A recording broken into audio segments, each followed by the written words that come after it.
Alors pour commencer, est-ce que vous pouvez nous expliquer ce qu'est le Theta Healing? Oui.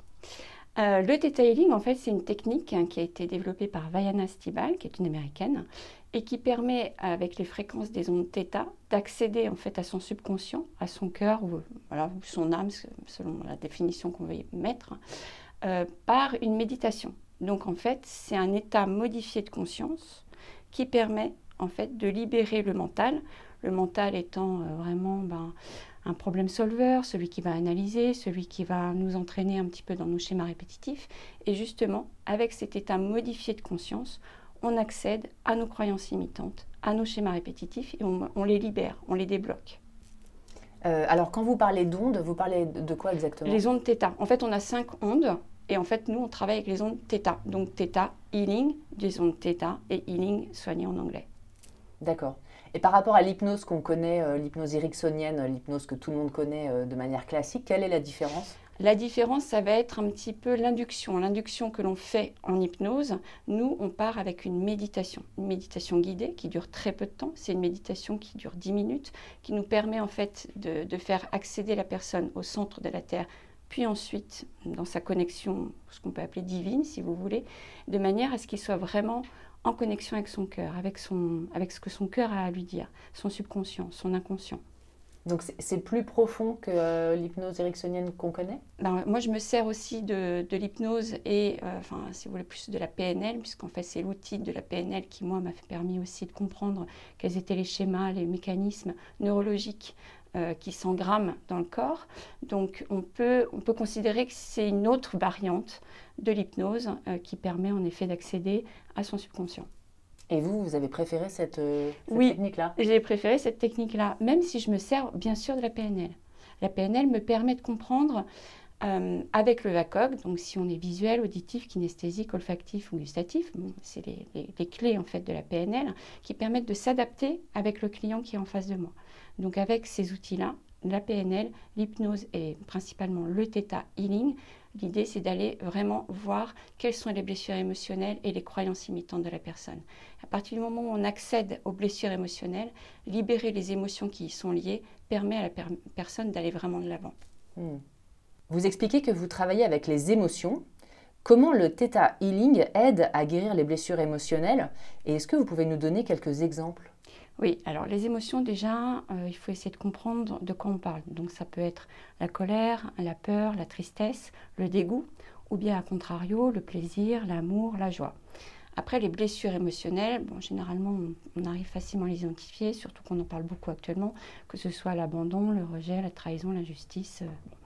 Après, c'est comment on accède en effet à la croyance qui peut être racine, la croyance la plus ancrée en fait, voir quelle est l'émotion qui peut être liée à cette croyance. Ça va être quelquefois un élastique, donc l'émotion élastique, ça va être simplement un rappel en fonction du vécu de la personne, ça fait appel à quelque chose qui est ancré à l'intérieur, donc cette émotion ressurgit, et donc on va essayer de libérer cette émotion racine, cette croyance racine. Dont on n'a pas conscience en Dont fait? on n'a pas forcément conscience. On peut avoir aussi même des émotions de substitution.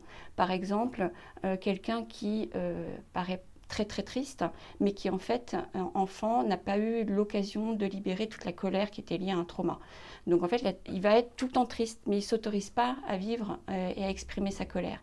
Et en fait, quand on s'aperçoit qu'une émotion, à partir du moment où elle est exprimée, que la blessure est entendue et qu'il y a eu réparation, on arrive à accéder au pardon et à la compassion. Donc c'est un schéma qui est quand même assez joli à voir, parce que justement on arrive à libérer ses propres émotions qui sont souvent enfouies à l'intérieur, ces blessures émotionnelles. Donc des exemples, ça va être par exemple une jeune femme qui était venue me voir, qui avait eu en effet des abus petites, qui avait donc une peur et un dégoût profond et qui a réussi, en débloquant ses croyances là-dessus, pouvoir accéder à sa féminité. Une autre personne qui avait été plutôt dans l'abandon, dans le rejet, et qui, du coup, a réussi, en débloquant ses croyances, retrouver le sens de sa vie, retrouver comment reprendre pied par rapport à ces émotions qui sont le manque d'amour, le manque de compassion, le manque d'écoute de la part de ses parents. Ça peut être aussi la colère liée à l'injustice, hein, quand on subit enfant. Quand cette injustice et cette colère, quand elles n'ont pas été exprimées, ça crée des désordres aussi qui peuvent être physiques. Et voilà, et écouter son corps en fait partie. Donc libérer ces émotions-là permet vraiment ensuite... il y a tout un processus en fait. C'est comme si en effet cette croyance qui peut être liée, que ce soit quand on est enfant, de notre milieu social, de l'environnement, de la société, en fait, ou même de nos ancêtres, hein, puisqu'en effet, on a beaucoup de transgénérationnels, libérer ces croyances-là, ces émotions-là, ces blessures-là, permettent vraiment un mieux-être assez étonnant et rapide, en fait. Donc, en fait, si je comprends bien, pendant la séance, il y a un moment, il y a cette émotion enfouie qui va émerger, et c'est le fait de la ressentir qui va libérer? C'est la comprendre, déjà l'exprimer, la comprendre aussi, voilà, quelle était un petit peu l'expérience qu'on avait à vivre à ce moment-là, comment faire pour que ça ne se reproduise pas aussi, principalement. Et surtout, la libérer et potentiellement modifier la croyance qui est rattachée à cette émotion. Par exemple, une croyance qui peut être, je sais pas, l'amour fait souffrir. Quand on libère cette croyance-là qui est souvent engrammée dans chacun d'entre nous, hein, puisqu'on a peur de souffrir avec l'amour, quand on libère ça, ça permet finalement de s'ouvrir à rencontrer son âme sœur, rencontrer l'amour de sa vie, parce qu'on n'a plus peur, on n'a plus cette peur, cette émotion de peur qui est liée à cette croyance. Vous expliquez donc qu'il y a des croyances limitantes, donc c'est intimement lié aux blessures émotionnelles. Oui.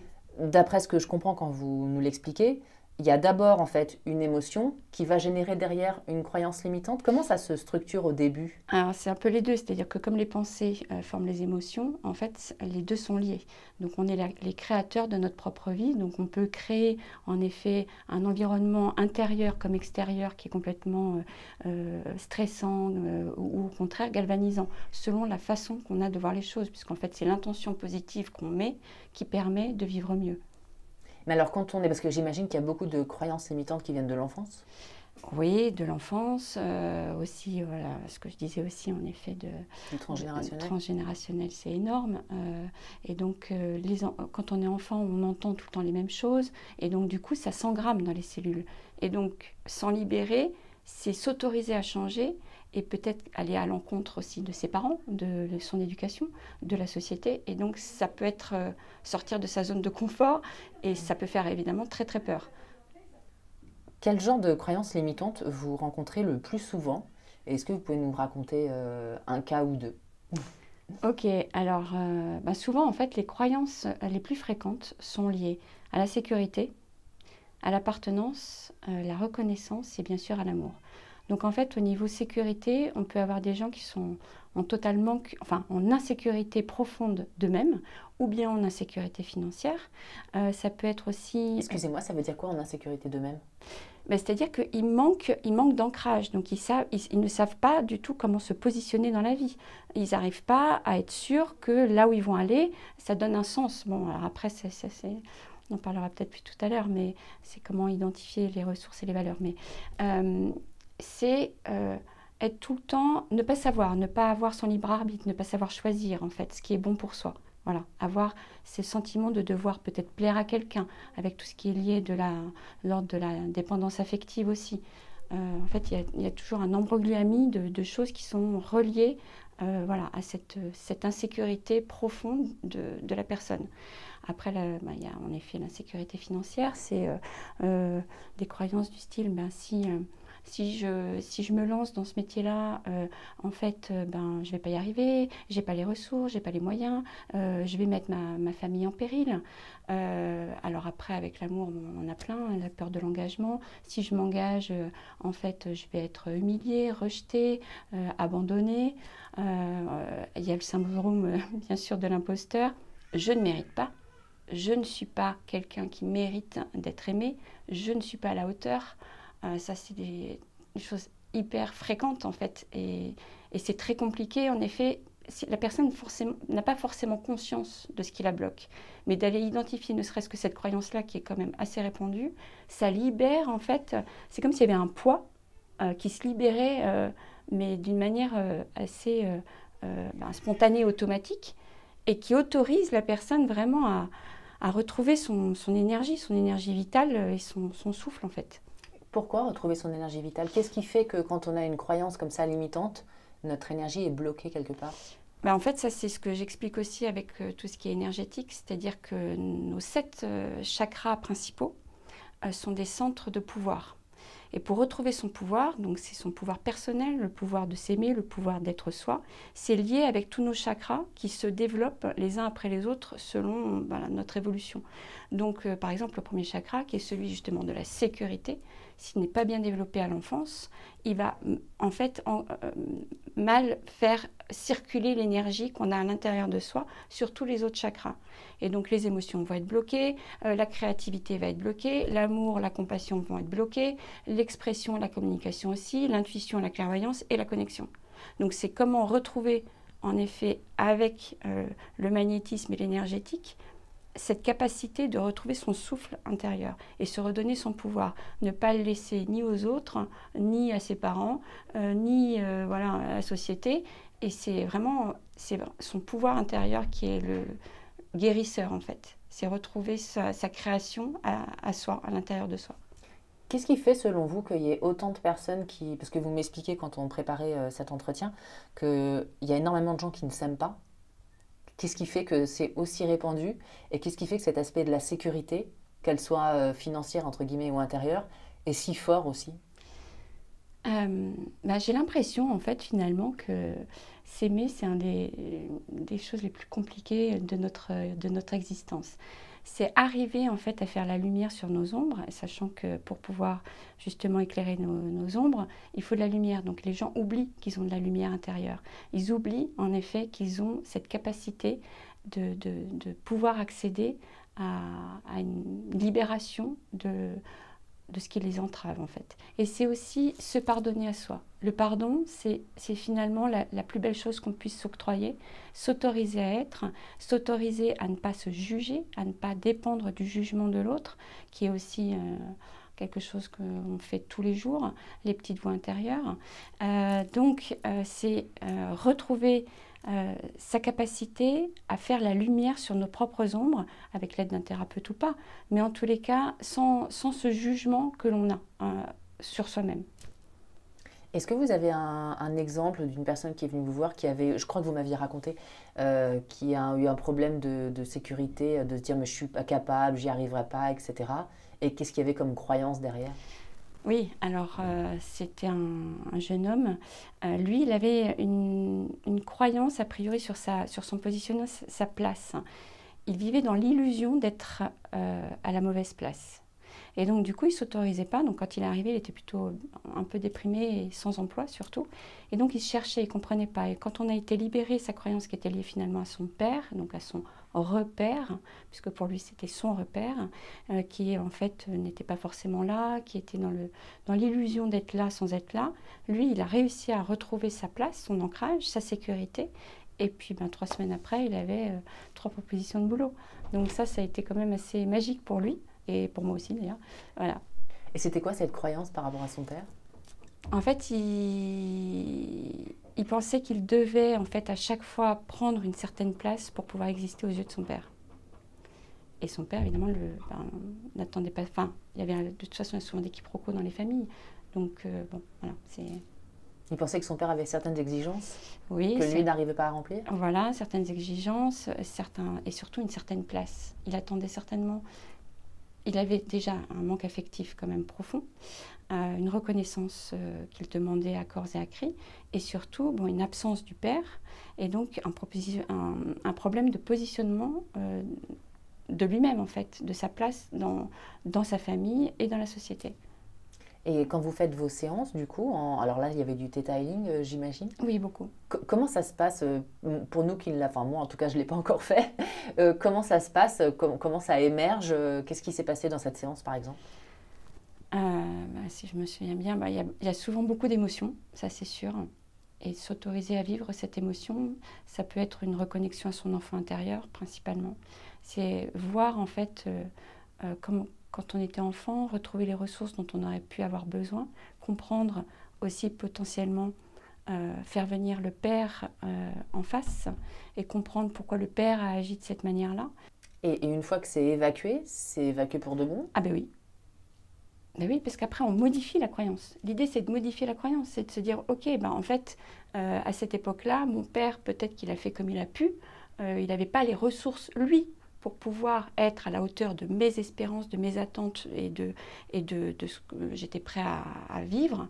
Et donc, du coup, il y a quelque chose qui se fait intérieurement. C'est comme s'il y avait un enclenchement qui modifie en fait ce sentiment d'insécurité, de peur, de trouble physique aussi, de tristesse. Et du coup, c'est OK en fait. On reprend son pouvoir, on ne le laisse plus à l'autre. Oui. Ouais, tout ce qui est de l'ordre de la dépendance affective, du pouvoir donné à autrui, c'est quand même assez magique. Ouais. Vous accompagnez des adultes. Est-ce que vous accompagnez aussi des adolescents et des enfants? Oui, j'aime beaucoup les enfants parce qu'en fait, ils ont beaucoup moins de croyances limitantes que nous. Et ils sont plus dans l'émerveillement, dans la curiosité, dans tout ce qui est magique, justement. Et du coup, quand je les reçois, bon, j'en ai pas eu non plus des tonnes, mais en tous les cas que j'ai reçus, ça pouvait être lié à des terreurs nocturnes, à un eczéma aussi. J'ai eu le cas d'un eczéma et un petit garçon qui avait beaucoup de stress. En fait, il était en ambivalence en permanence. Il était soit super actif, soit complètement replié sur soi. Donc, trouver son équilibre intérieur. Donc, par exemple, avec les enfants, j'utilise toutes les techniques. Ça va être un peu ce qu'on appelle le detailing, mais un peu sous la forme un peu hypnotique. Et surtout, beaucoup d'énergétique. Parce que ça, les enfants reçoivent énormément. Ils ressentent énormément. Ils sont dans leur corps, contrairement à nous. Donc, ils ressentent beaucoup plus facilement, beaucoup mieux.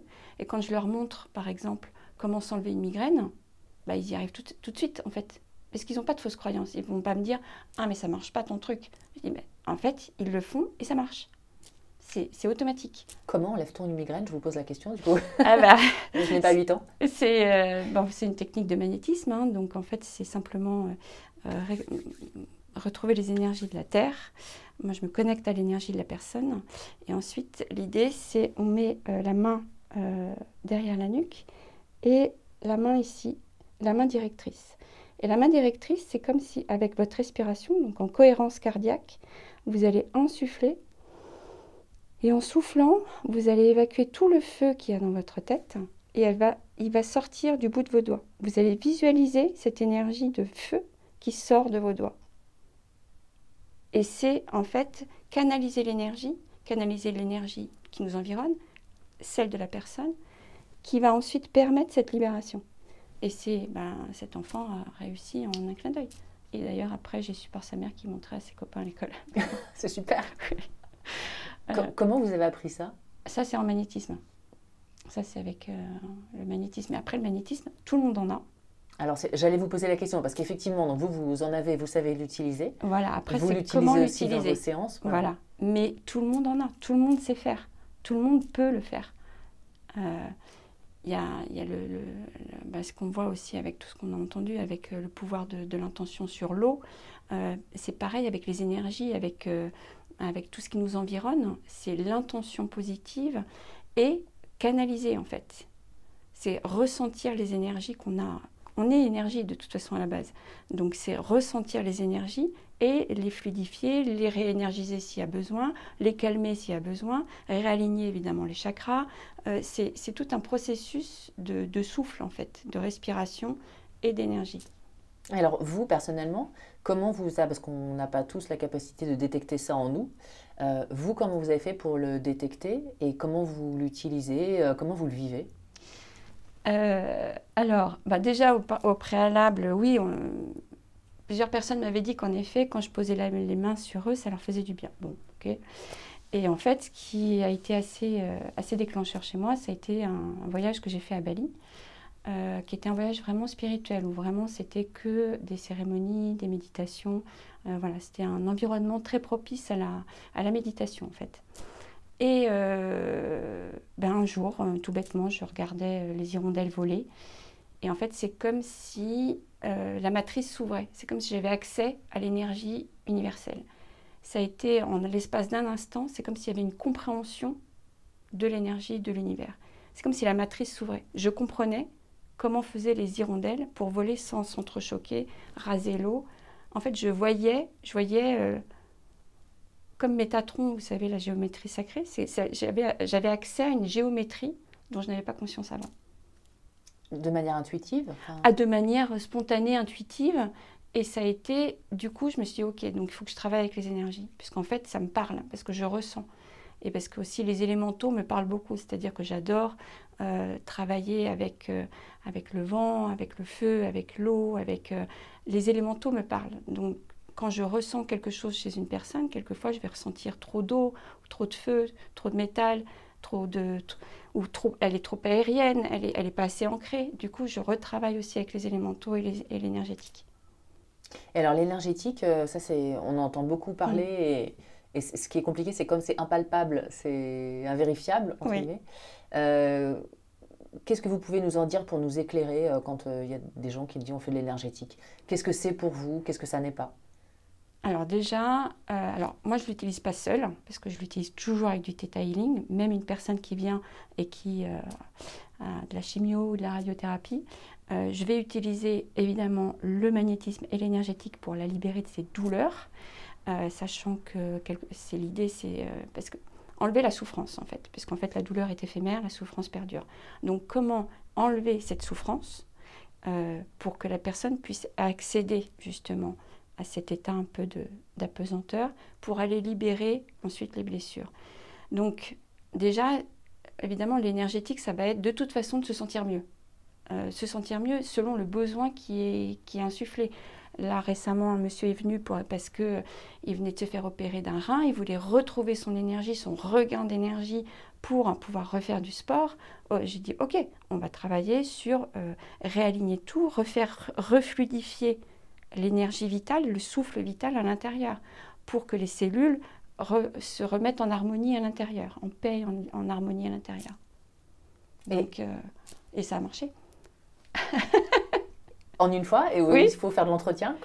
Après, moi je donne des clés. Je leur explique, je leur dis voilà, vous pouvez faire comme ça.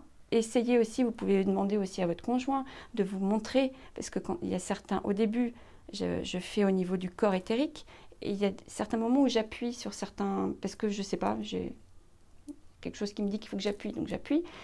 Et du coup, là, je dis, voilà, par exemple, à cet endroit-là, ça peut être un endroit qui va libérer une énergie chez vous, puisque vous ressentez tout de suite quelque chose, parce que la personne me parle, me dit en même temps ce qu'elle ressent. Et quand elle me dit, là, j'ai ressenti vraiment quelque chose comme un flux énergétique, je dis, ok, ce point précis chez vous correspond à une libération. Donc, vous pouvez le refaire. Et à quel moment l'énergétique ne va pas pouvoir aider? Parce que bon, il y a tout ce qui est de l'invisible, et puis on peut aussi avoir une fracture. Oui. Vous voyez, quelles sont les limites? Quelles sont les... Après, moi, j'ai jamais eu de cas de fracture à travailler, mais en tous les cas, des tendinites, oui, des migraines, oui. Et en fait, ça ne s'explique pas, en fait. C'est à partir du moment où la personne est réceptive et elle laisse canaliser les énergies, ça passe. Mais en tous les cas, c'est de se dire que tout est possible, qu'à la personne, quand elle est dans la foi et dans la croyance que tout est possible, elle s'autorise à libérer à l'intérieur d'elle ces cellules qui se remettent dans le bon sens et qui ne sont pas perturbées ou polluées ou engrammées de toxicité en fait. Après, déjà un mieux-être, c'est déjà le signe que l'énergétique a fonctionné. Après, évidemment, c'est intangible.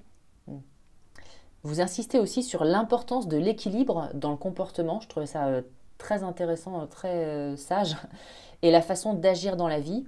Donc, par exemple, avec les peurs, parce qu'on entend souvent, moi je l'ai beaucoup entendu, quand on n'est pas dans la peur, on est dans l'amour, etc. Le problème, c'est que si on n'a plus aucune peur, on peut traverser la rue et se faire renverser par une voiture. Et pour autant, ça arrivera. Donc, les peurs, le côté aventureux, la prudence. Vous expliquez que tout est une question d'équilibre. Est-ce que vous pouvez nous en dire un peu plus ? Alors oui, l'équilibre. Alors déjà, il y a l'équilibre évidemment intérieur et et de suivre en effet, bon alors après, l'équilibre intérieur déjà. L'équilibre intérieur pour moi, c'est identifier déjà à l'intérieur de soi quelles sont les voix qui parlent. Donc ça va être, par exemple, moi j'avais identifié principalement Madame la juge, parce que alors Madame la juge, c'est elle qui m'auto-sabote, qui m'autorise à rien, qui me dit, qui est toujours en train de me critiquer, qui est en train de toujours de me dire que je fais pas bien, que je fais pas ci, que je fais pas ça, que je devrais faire ci. Donc Madame la juge a une utilité malgré tout. Madame la juge, même si elle entretient le doute et qu'elle empêche les envies, en tous les cas, elle donne l'impulsion de l'action. C'est un moteur, puisque comme elle considère qu'on ne fait pas bien, elle va donner l'impulsion à la personne de se dire « Ok, je vais rentrer dans l'action pour modifier quelque chose ». Après, il y a aussi, par exemple, Madame l'aventurière, pour moi, qui était la plus jolie, parce que je me dis « Ah, bah, je vais suivre mes rêves, tout va bien, c'est merveilleux ». Mais en fait, Madame l'aventurière, elle nécessite beaucoup de foi et beaucoup de courage. Et quelquefois, elle peut baisser les bras, parce que c'est trop lourd, trop difficile. Et ensuite, il y a Madame la sagesse, en effet, qui tranche et qui permet à Madame la juge de se mettre de beauté en touche quand elle n'est pas utile, et, ou bien de se dire, ok, là, Madame l'aventurière, on va se calmer un petit peu, puis on va remettre un peu de degré d'harmonie pour pas que ça soit dans tous les sens. Donc ça, c'est vraiment l'équilibre intérieur qui permet finalement, quand on prend le recul sur soi, de s'apercevoir ce qui est plus juste pour nous, qui est dans l'authenticité. Être dans son authenticité, être soi-même, reprendre son pouvoir, c'est vraiment être ça, être dans l'équilibre et dans l'harmonie. Et donc c'est pareil avec l'énergétique, c'est réharmoniser tout son pouvoir intérieur, réharmoniser ses cellules, c'est pareil, c'est retrouver son équilibre intérieur.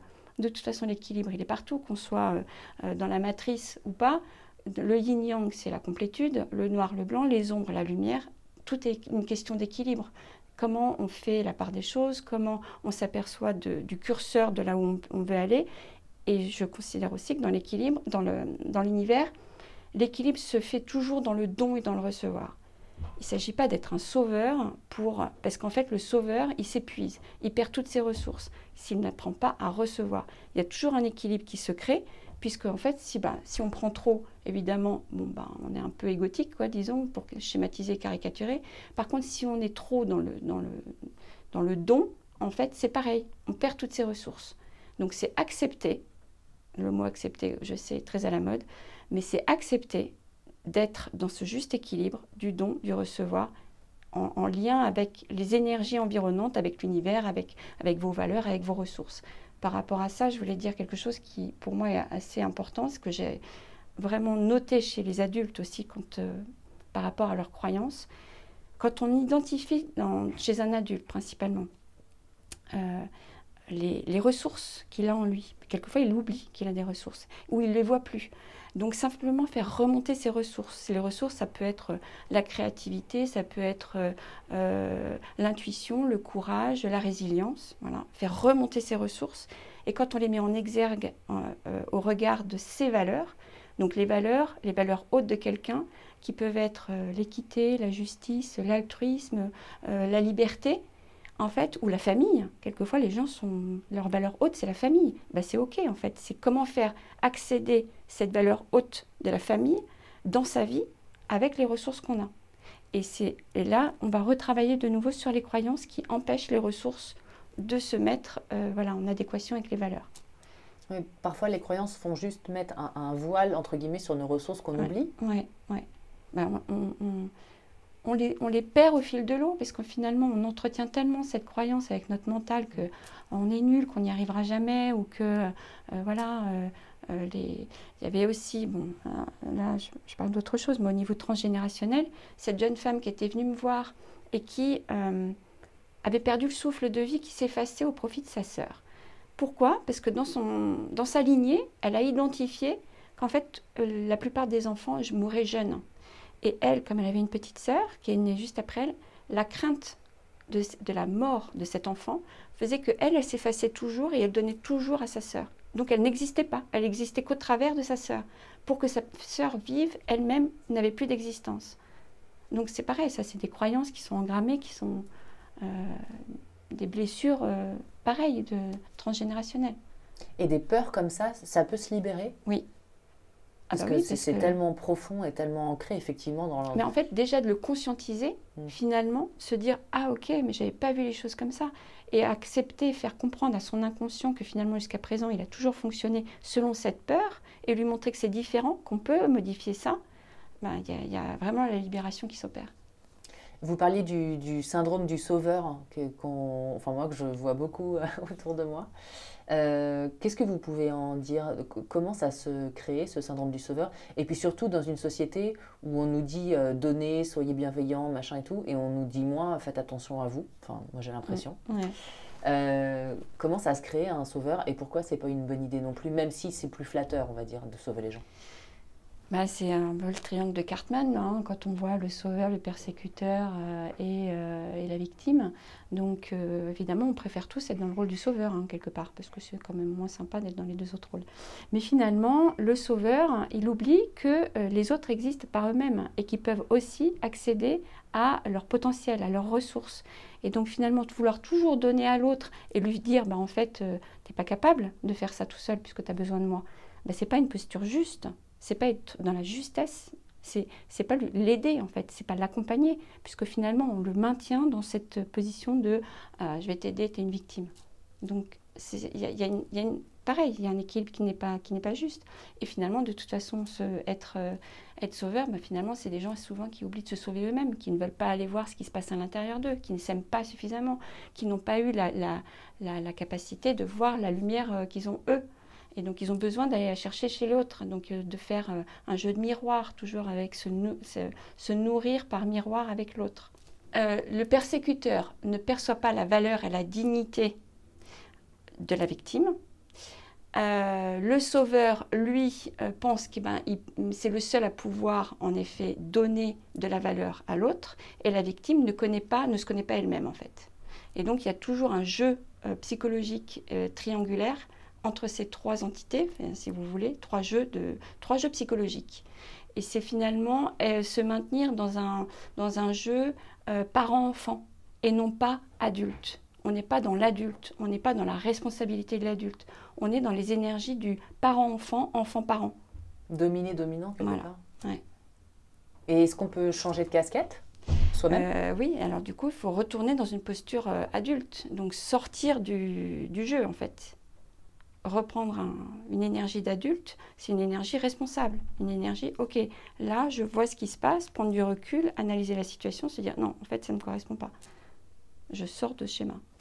Donc et après, ne plus se positionner dans aucun de ces trois rôles que vous avez. Exactement. Et c'est ce qu'on voit aussi beaucoup dans les croyances liées aux dépendances affectives, de la manipulation. Hein. Beaucoup de personnes subissent la manipulation des autres, et même jusqu'à en avoir en effet des maux physiques importants, parce que en effet, ils n'arrivent pas à se libérer de ce côté victimisation qui est un jeu psychologique. Et ils ont besoin du regard de l'autre pour exister. Et on en revient toujours aux mêmes choses. Manque d'amour de soi, manque d'estime de soi, manque de légitimité. Et ce manque d'amour, d'estime de soi et de légitimité qui est quand même le lot de beaucoup de gens, vous pouvez aussi l'aider en Theta Healing, en hypnose? Oui, on libère les croyances liées à ça. C'est qu'est-ce qui fait que cette personne ne mérite pas d'exister, ne mérite pas d'être aimée? Pourquoi elle se voit comme quelqu'un qui n'est pas à la hauteur? Toujours avec le syndrome de l'imposteur. Qu'est-ce qui fait quelle est la croyance clé, la croyance racine qui va faire ensuite débloquer toutes les autres croyances liées à ça? Parce qu'à partir du moment où on libère la croyance la plus importante, ça fait comme un effet domino en fait. Ça remonte et c'est comme si ça libérait tous les petits enclenchements qui se sont greffés sur cette croyance la plus viscérale finalement. Et vous parliez des bénéfices secondaires, entre guillemets? Ça peut paraître un peu dur de dire ça, en effet. Mais quand on maintient une croyance vivace en nous, elle est utile sur certains aspects. Puisque sinon, on aurait déjà changé cette croyance. Donc, si on la maintient vivante en nous, c'est en quoi elle nous est encore utile aujourd'hui. Qu'est-ce qu'elle nous permet de réaliser encore aujourd'hui et qu'on n'est pas encore prêt à lâcher. Donc, identifier le gain secondaire, ce qu'on appelle le gain secondaire ou l'écologie en PNL, c'est d'identifier qu'est-ce qu'elle nous permet de faire qu'est-ce qu'elle nous permet, ou bien quelle est l'expérience qu'elle nous a permis de vivre, quelles sont les ressources qu'elle nous a permis d'acquérir, ou les vertus, et ensuite de libérer cette croyance en gardant simplement l'expérience sans le trauma, sans la souffrance, avec les ressources et les vertus associées. Est-ce que vous auriez un exemple, c'est toujours intéressant d'avoir du concret, d'une croyance, enfin d'un bénéfice secondaire à avoir une croyance limitante? Par exemple, oui, par exemple, toujours en lien avec l'amour, c'est finalement pour avoir le regard de l'autre, je vais avoir un cancer, jusqu'à aller avoir un cancer, donc pour attirer le regard de l'autre, pour qu'enfin on puisse m'aimer, moi, et donc voilà, maintenir cette croyance que j'ai besoin de déclarer une maladie, comme ça enfin je pourrais avoir le regard de l'autre et la reconnaissance et l'amour de l'autre. Vous expliquez que le pardon est primordial. Qu'est-ce que c'est que le pardon déjà et qu'est-ce que ça n'est pas et quel est le but en fait de pardonner? Alors le pardon, c'est vraiment, la première étape, c'est vraiment déjà de se pardonner à soi-même. Vraiment, alors ça peut paraître complètement conceptuel, mais en fait de ressentir à l'intérieur de soi, d'être dans le ressenti, de pouvoir enfin s'autoriser à se pardonner à soi, ben voilà, nos ombres, nos tressaillements ou nos échecs, c'est quelque chose qui nous libère de l'émotion qui sont liées de la colère, de l'injustice, de la peur, de la tristesse. Bon. C'est se pardonner, c'est retrouver aussi son enfant intérieur, c'est se retrouver soi et se dire, en fait c'est ok, on n'a pas pu faire autrement et c'est ok. On n'avait pas forcément les ressources à ce moment-là pour affronter la situation telle qu'elle s'est présentée. Se pardonner, c'est la première étape, et ensuite c'est pardonner à l'autre. Pardonner à l'autre, c'est pas lui donner du pouvoir, c'est se redonner son pouvoir à soi en fait. C'est pas autoriser l'autre à faire n'importe quoi, c'est à soi se redonner son pouvoir et libérer les énergies, puisqu'en fait, tant qu'on est dans la colère, par rapport à quelqu'un, on alimente et on nourrit l'autre de cette énergie, et on perd son énergie. On n'est plus dans la ressource de soi en fait. Donc, c'est comment se retrouver avec sa propre énergie, ça va être en effet déjà de se pardonner et de pardonner à l'autre. Et là, il y a vraiment quelque chose à l'intérieur de soi qui se libère, qui se crée, qui laisse la place à autre chose, à une ouverture. Et avec ces personnes qui nous ont blessés, et si on fait ce travail en Theta Healing, mais que ces personnes, elles, en l'occurrence dans leur vie, n'ont pas changé dans leur relationnel vis-à-vis de nous, et qu'on est encore amené à les côtoyer, comment on fait pour ne pas réactiver, on va dire, la blessure? Ce qui est quand même assez étonnant, ce que j'ai déjà remarqué, c'est qu'à partir du moment où on change notre énergie, l'autre va changer. Parce qu'il ressent, en fait, c'est qu'une question d'énergie. La personne va ressentir qu'il y a quelque chose qui est modifié dans son comportement. Si on n'a plus peur d'être manipulé, si on n'a plus peur de notre persécuteur, si finalement tout d'un coup on n'a plus de brèche en nous, en fait, la personne va avoir plus de mal à se positionner. Donc du coup, il y aura moins d'attaques, il y aura moins de violence. C'est ce que je fais beaucoup avec les adolescents qui aujourd'hui sont dans des perturbations, dans des émotions de tsunami, qui ne retrouvent plus leurs repères, justement, parce qu'ils manquent de père aussi, quelquefois, la plupart, d'un cadre familial qui ne soit pas délétère. Et donc, du coup, pour les adolescents, c'est comment se protéger, retrouver les ressources, ne pas dépendre du regard de l'autre ou du jugement de l'autre. Pour ça, c'est très joli à voir, parce que les adolescents sont submergés par ces émotions, qui n'arrivent pas à gérer, puisqu'en fait tout est en ébullition, tout est en construction à l'intérieur d'eux, donc ça prend des proportions qui n'arrivent plus du tout à gérer. Et voilà, ceux qui ne peuvent plus aller à l'école, ceux qui se retrouvent dans un système de nervosité pathologique, je ne vais peut-être pas dire pathologique, parce qu'en fait je ne traite pas de pathologie, mais en tous les cas quelque chose qui est incontrôlable, disons, c'est remettre déjà un système de protection et de ressources intérieures pour qu'ils arrivent déjà à se recentrer. Déjà, c'est une des premières étapes déjà pour un peu les aider à se soulager de leurs émotions. Parce qu'après, ce qui va faire des adultes, ce que vous décriviez juste avant, dépendants du regard des autres, qui sont des proies face à des prédateurs, etc., c'est des gens qui ne sont pas suffisamment sécures et construits intérieurement. Oui, Ou bien alors, ça va être en effet des peurs viscérales, des peurs, oui, des peurs, ouais, c'est voilà, avec toutes les émotions dont on a parlé. Et alors pour conclure cet entretien, est-ce que vous pouvez nous expliquer un peu comment ça fonctionne si on a envie de prendre rendez-vous avec vous? Comment se passe une séance? Parce que vous avez en fait plein d'outils. Vous avez Theta Healing, mais vous avez d'autres outils conventionnels et non conventionnels, on va dire, voilà. Et est-ce qu'on peut aussi pratiquer des séances à distance? Oui. Alors du coup, c'est déjà, je ne fais que par rendez-vous, bien sûr, soit en présentiel à Boulogne-Billancourt ou à Rueil-Malmaison, ou bien alors en visio. Voilà, mais je ne fais pas par téléphone, en visio, parce que ça me permet de suivre la personne. Pour chaque rendez-vous, moi, je me connecte un tout petit peu avant à la personne, à son énergie, voir un petit peu ce que je pressens, les intuitions que j'entends ou que je perçois chez la personne. Et ensuite, voilà, il y a une séance d'1 heure. Et ensuite, à l'issue de la séance d'1 heure, je reprends contact généralement par téléphone, s'il n'y a pas eu de rendez-vous de pris, 3 semaines après, pour vérifier un petit peu comment ça a évolué, puisque les énergies mettent 21 jours à enfin les cellules à se reprogrammer. Donc je mets à peu près 15 jours, 3 semaines, je rappelle pour voir un petit peu où en est la personne. Après, je donne souvent des conseils aussi de lecture, quelquefois, quand on me les demande. Donc, ce soit du Joe Dispenza, Christelle Cronier, Caroline Miss, hein, que j'aime beaucoup aussi. Voilà, ça peut permettre aussi à la personne de voir sous d'autres angles, ou des podcasts aussi, comment voilà, être accompagné, que ce soit aussi d'un esprit avec des méditations. Voilà. Et pour vous contacter, donc vous avez un site Et internet par mon site internet, tout à fait, par mon site internet. dont le nom est Énergessence. Énergessence, ENERG8SENS.com. .com. Parfait. Merci beaucoup Marion. Merci.